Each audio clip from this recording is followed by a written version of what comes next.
हर हर महादेव। आप सभी का स्वागत है हमारे चैनल पर। अगर आप हमारे चैनल पर नए आए हैं तो हमारे चैनल को सब्सक्राइब कर ले और दिल से कमेंट में हर हर महादेव लिखना ना भूले। तो आइए आज हम आरंभ करते हैं कथा को आरंभ करने से पहले आपको बता देते हैं कि कथा को पूरा सुनते हैं, आधा अधूरा सुनने से दोष लगता है, इसलिए हमारे साथ वीडियो में अंत तक बने रहें।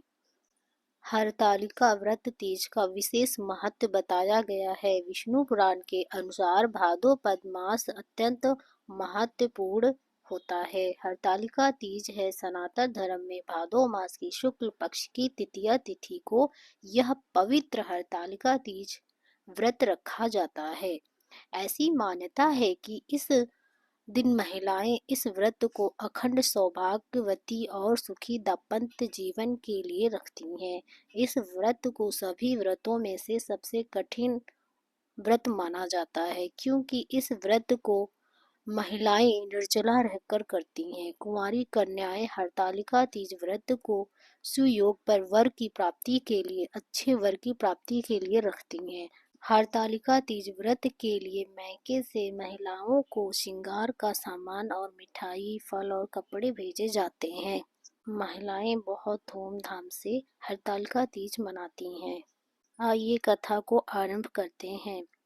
श्री भोले शंकर बोले, हे गौरी, पर्वतराज हिमालय पर स्थित गंगा के तट पर तुमने अपनी बाल्य अवस्था में 12 वर्षों तक घोर तपस्या की थी। इतनी अवधि तुमने अन्न ना खाकर पेड़ों के सूखे पत्ते चबाकर व्यतीत किए थे।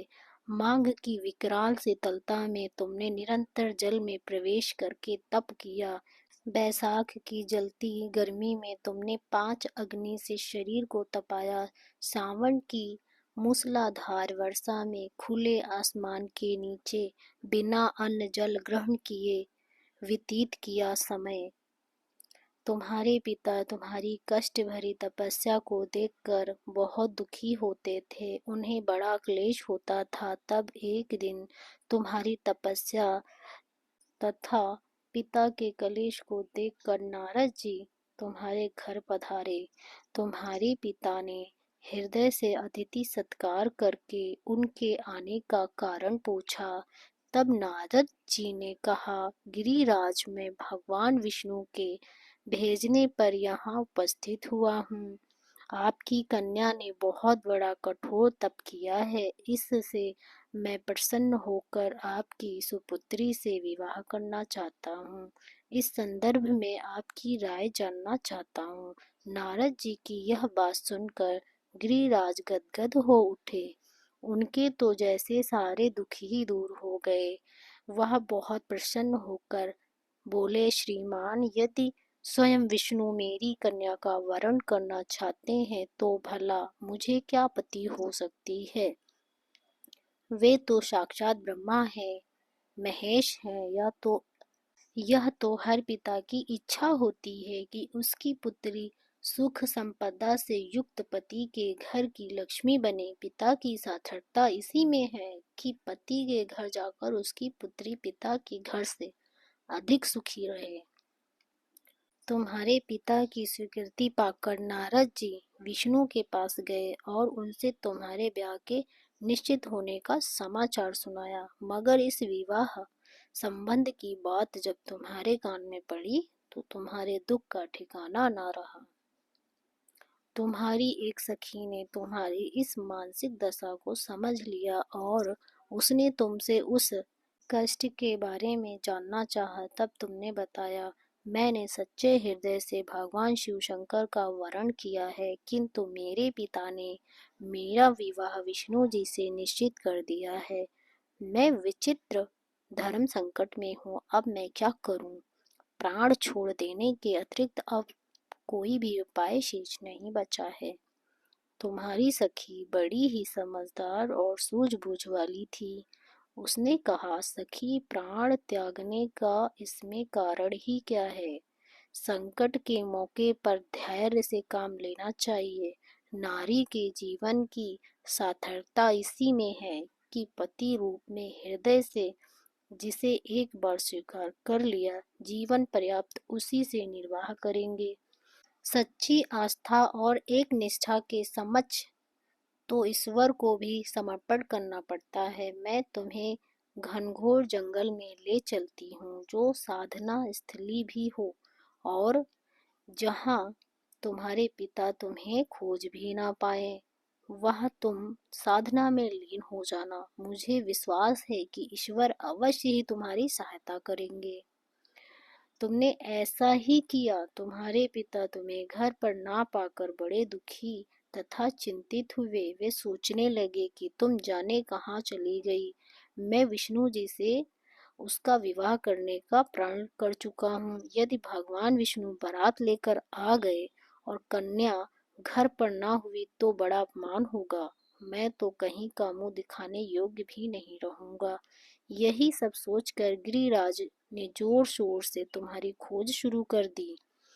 इधर तुम्हारी खोज होती रही और तुम उधर अपनी सखी के साथ नदी के तट पर एक गुफा में मेरी आराधना में लीन रही।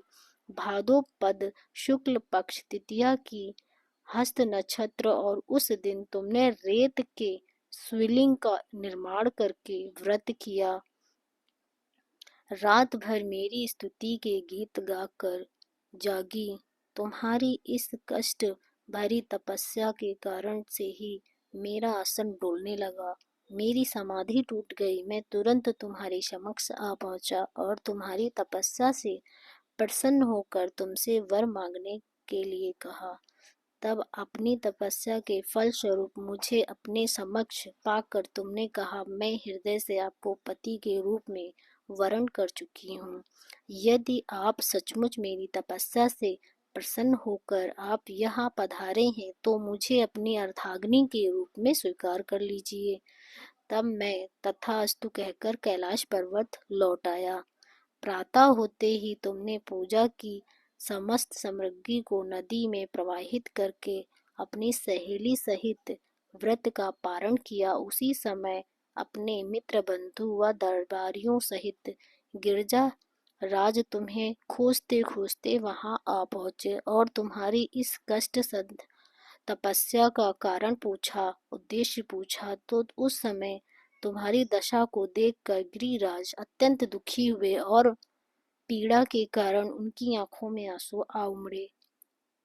तुमने उनके आंसू पोंछते हुए विनम्रता स्वर में कहा, पिताजी, मैंने अपने जीवन का अधिकांश समय कठोर तपस्या में बिताया है। मेरी इस तपस्या का उद्देश्य केवल यही है कि मैं महादेव को पति के रूप में पाना चाहती थी।